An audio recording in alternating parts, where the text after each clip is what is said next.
तो दोस्तों AWL यानी कि अदानी विल्मान ने अपने क्वार्टर वन के नंबर को डिस्क्लोज कर दिया है। तो चलिए देखते हैं क्या है क्वार्टर वन के नंबर्स के अंदर, डाटा क्रोज में है।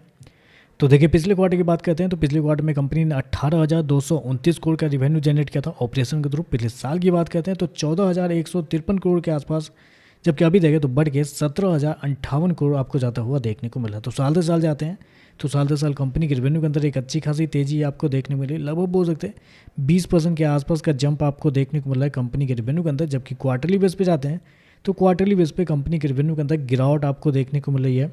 लगभग बोल सकते हैं 6 से 7% के आसपास की गिरावट है। तो क्वार्टरली बेस पे कंपनी का रेवेन्यू गिरता हुआ देखने को मिला, लेकिन साल दर साल आपको बढ़ता हुआ देखने को मिला। लेकिन बेसिकली जिस सेक्टर में ये कंपनी काम करती है तो वैसे में आपको साल दर साल ही जज करना रहता है, क्वार्टरली बेस पे आप जज नहीं कर सकते।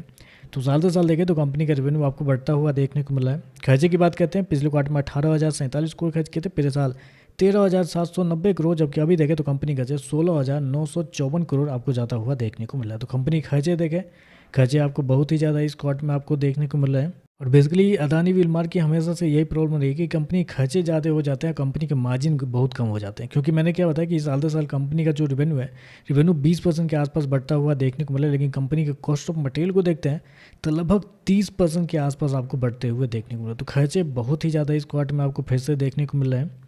चलिए कंपनी का प्रॉफिट क्या निकलता है वो देखते हैं। तो देखिए पिछले क्वार्टर में कंपनी 190 करोड़ के प्रॉफिट में थी, पिछले साल 313 करोड़, अभी देखें तो गिर के 237 करोड़ आपको जाता हुआ देखने को मिला। तो साल दर साल जाते हैं तो साल दर साल कंपनी के प्रॉफिट के अंदर गिरावट आपको देखने को मिल रही है। लगभग बोल सकते हैं 24 से 25% के आसपास की गिरावट है कंपनी के प्रॉफिट के अंदर साल दर साल। जबकि क्वार्टरली बेस पे जाते हैं तो यहाँ पे आपको बढ़ता हुआ देखने को मिला है। तो कंपनी के नंबर थोड़े से इस क्वार्टर में फिर से देखें तो डगमगाते हुए देखने को मिल रहे हैं। EPS की बात करते हैं तो देखिए पिछले क्वार्टर में ₹1.47, पिछले साल ₹2.41, अभी देखें तो ₹1.84 आपको देखने को मिल रहा है। तो ओवरऑल देखा जाए तो जिस सेगमेंट में काम करती है तो उससे में आपको साल दर साल ही देखना है। तो साल दर साल रेवेन्यू तो अच्छा आपको देखने को मिला है, 20-22% के आसपास का ग्रोथ कंपनी ने अपडेट में भी दिया था। तो रेवेन्यू तो ठीक है, रेवेन्यू में कोई दिक्कत नहीं है, लेकिन कंपनी का प्रॉफिट नहीं बन पा रहे हैं। कंपनी का मार्जिन ऑलरेडी बहुत कम है पिछले कई क्वार्टर से। इस क्वार्टर में तो कंपनी का प्रॉफिट आपको गिरता हुआ भी देखने को मिला है। तो कंपनी के प्रॉफिट गिर रहा है, मार्जिन गिर रहा है, रेवेन्यू ठीक है, बाकी सारा कुछ देखें तो थोड़े से कमजोर देखने को मिल रहा है। तो देखते हैं इस पर मार्केट का कैसा रिएक्शन आपको देखने को मिलता है। आज के लिए बस इतना है। वीडियो पसंद आए तो लाइक कीजिएगा, साथ में साथ चैनल को सब्सक्राइब जरूर कीजिएगा। धन्यवाद।